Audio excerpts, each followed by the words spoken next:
siku ya leo ninaendelea na ujumbe huu wenye kichwa kinachosema geuka leo.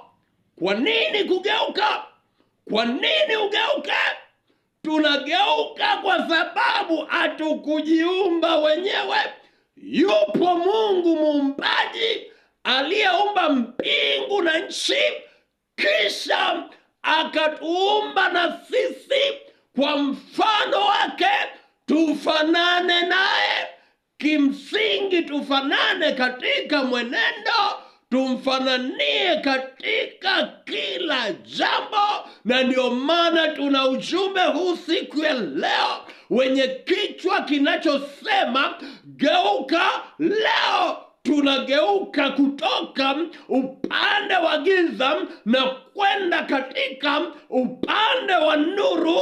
Tunageuka kutoka katika hali mbaya na kwenda katika hali njema. Tunageuka kutoka kwenye hali ya vifungo na kwenda kwenye hali ya kuwa huru. Na ndio maana neno la Mungu linasema ya kwamba mwana akiwaweka kuwa huru, mtakuwa huru kweli kweli. Na ndio maana siku ya leo tunaangalia ujumbe huu ambao tumeuona kwenye kitabu cha Matendo ya Mitume sura ya 9 mstari kuanzia wa kwanza mpaka mwisho wa sura hii.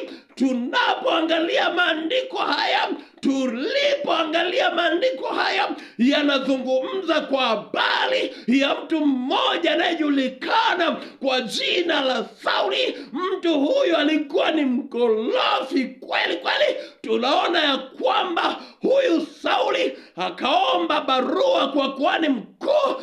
Kuhani mkuu alimpa barua. Hiyo barua ilikuwa inahusiana na habari ya kuwafuata wanafunzi wa Yesu, maana wanafunzi wa Yesu walikuwa wamepitia mateso makali kweli kweli. Sauli alikuwa akiwakamata nyakati zote, akiwapiga viboko, akiwaburuta wanaume kwa wanawake.